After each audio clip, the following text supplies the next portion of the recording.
Hello everyone, welcome. So today we will be discussing about bryophytes. We have already discussed about algae in our previous video.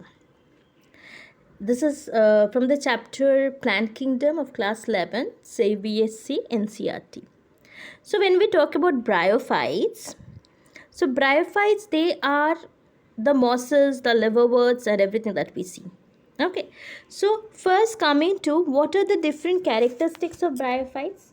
So when we talk about bryophytes, they are basically a primitive non-vascular terrestrial plants. So they are very earlier known non-vascular terrestrial plants because they can stay, because algae, when we are talking about, they were mostly which used to stay in moist regions, or they were basically from the freshwater or the marine bodies, right? But when we come to bryophytes, they are also known as amphibians of plant kingdom. So they are known as amphibians of plant kingdom. Why they are known so they are known as amphibians of plant kingdom? Because they can stay both in land as well as in water. So that is why they are known as amphibians of plant kingdom. Okay, now coming to what are the different characteristics of these bryophytes. So these bryophytes, when we say, they usually stay in moist and shady areas. So they stay in moist and shady areas. Okay, so now in moist and shady areas, when they stay, we always see above these green plants, we see there is a green mat which is there. So they are nothing but the mosses which are being there. So we have stones on which mosses also grows. Okay, so that is one of the characteristics. The next characteristics is their dominance phase of the plant is free living gametophyte. So they have a free living gametophyte. They have a free living gametophyte. The next characteristics is they do have a rhizoids. They do not have roots, but a root like structures which are known as rhizoids. Okay, now as I told you, these bryophytes, they include mosses and liverworts. So we can classify these particular mosses, we can classify the bryophytes as we have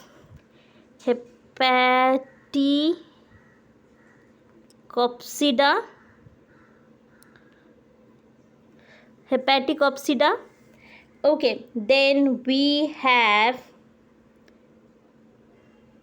Anthoceratopsida,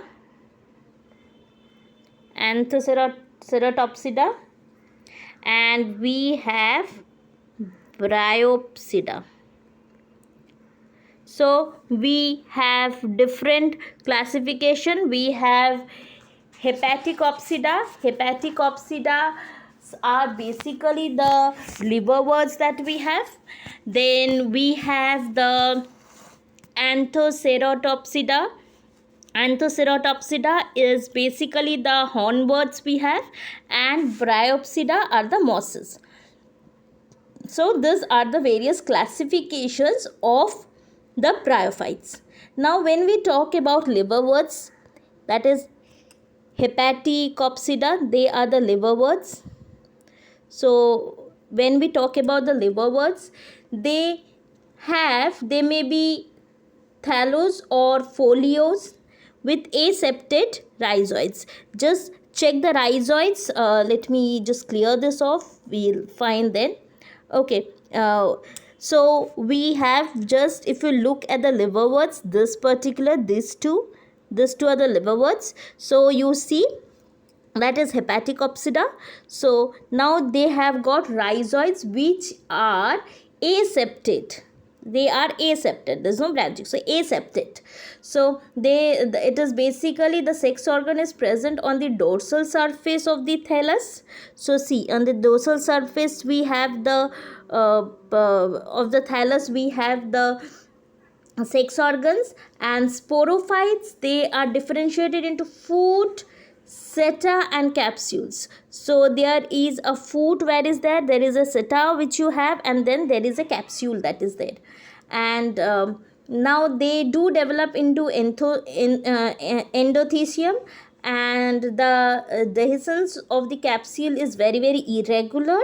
So the basic examples we have Riccia, Marchantia and all those things. So these are the characteristics that we have for the Hepaticopsida. Now let us come to the Anthoceratopsida, which is the hornworms. Anthoceratopsida, they are again aseptate rhizoids, and here also we have their sex organs which are present in the dorsal surface, and the sporophyte is differentiated into foot. There's a short meristem region and a capsule. So that is there. And then after that, if we come to the Bryopsida, which are the mosses, so these are the mosses. So in the mosses, how is it? We have a thalloid, which is proteinema, and leafy gametophyte. So you see the gametophyte is leafy in nature.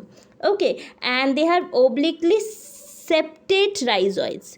The rhizoids, they have got a septate matter in the rhizoids. They have a septate rhizoids. And here the differentiation is basically foot, seta and capsule. So here there is a foot, there is a seta, and there is a capsule. Okay, and that is the sporophyte. If we have the sporophyte, it is in that form. So they are differentiated as foot, there is a seta, and then there is a capsule over here. And here the dehiscence of the capsule is very very regular. Okay, so that is what we that is how they are being, bryophytes are being classified. Now coming to how the reproduction is taking place in bryophytes. So when we come into the reproductive matter of the bryophytes, this bryophytes, they have got a vegetative reproduction which is very very common. So vegetative reproduction here is very very common. So here in vegetative reproduction, fragmentation, tubers, all these are very common. Then there is a spore, there is no spores, spores are not formed. And we have, so vegetative, and other is the sexual reproduction. So in the sexual reproduction, what happens in sexual reproduction, the way of sexual reproduction is oogamous. I have already discussed what is oogamous in my previous video. So in oogamous, what is there is a non-motile egg cell and a biflagellated active male gamete. The sex organ, they are multicellular and jacketed, and are of two types. One is antheridium, which is male, and archegonium, which is female. Okay, so antheridium is male, and so we have antheridiphore, so that is male. And when we have archegoniphore, it is a female. So we have two types of it's jacketed multicellular, two types of jacketed multicellular sex organs.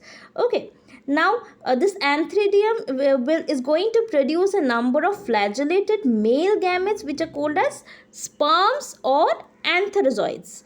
Now the archegonium, what is it is going to have? It is going to have a flask shaped with tubular single layer neck. So it is very very tubular single layer neck is there, and then after that there is a swollen venter which is there, enclosing a sterile ventral canal cell and a fertile egg. So what happens here is an external layer of water is essential for swimming of male gamete to archegonia. So it will move to archegonia through water. Okay, now the fertilization, it will lead to the formation of embryo, and this formation of embryo inside the archegonium, it will grow into a sporophyte which is parasitic on gametophyte. Now, since it is dependent on gametophyte, it is known as sporogonium. So, as it is depending, this particular gametophyte, it is depending, this sporophyte is depending on gametophyte, it is known as sporogonium. Okay, now the sporophyte, it consists of food, seta and capsule.